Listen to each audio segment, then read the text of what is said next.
जब सुने के होई भोजपुरी गाना बस बजे के चाही गाना।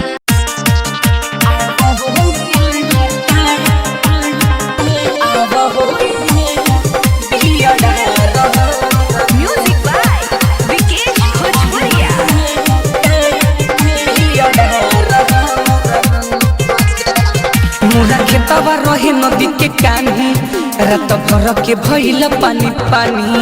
मोरा खेतवा रहे नदी के कान्ही रात भर के भइल पानी पानी।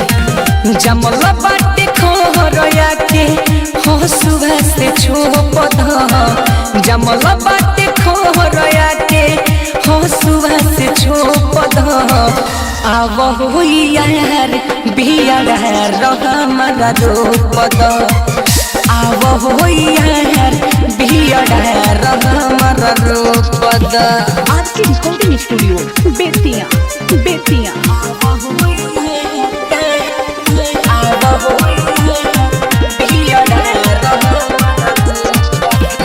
घरे न बाड़ी पिया काटी बोल के बिया सही न जाले नदी भीतर से हो हरतहिया। घरे न बाड़ी पिया काटी बोल के बिया सही न जाले नदी भीतर से हो हरतहिया। कहत गजारों में पानी सारा झोंक दो। कहत गजारों में पानी सारा झोंक दो। आव हो यार बिया हमारा रोप द। आव हो यार बिया हमारा रोप द।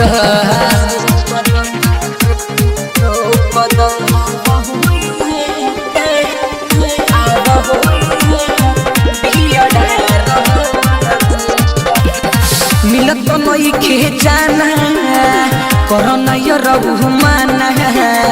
राइटर संतोष संधि दीपेश दिवक समझाना।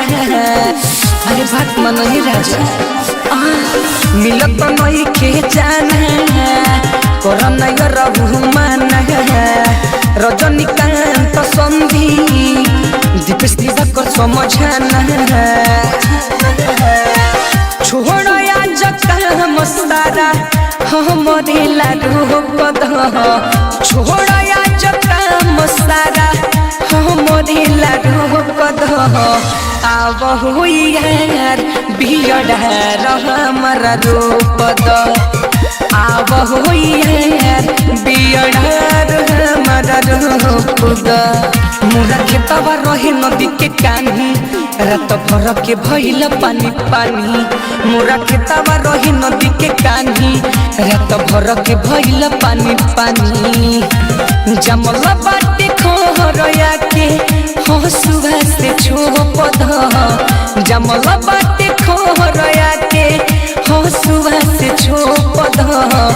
आव हो यार बिया हमारा रोप द। आव हो यार बिया हमारा रोप द। आज की रिकॉर्डिंग स्टूडियो बेतिया बेतिया।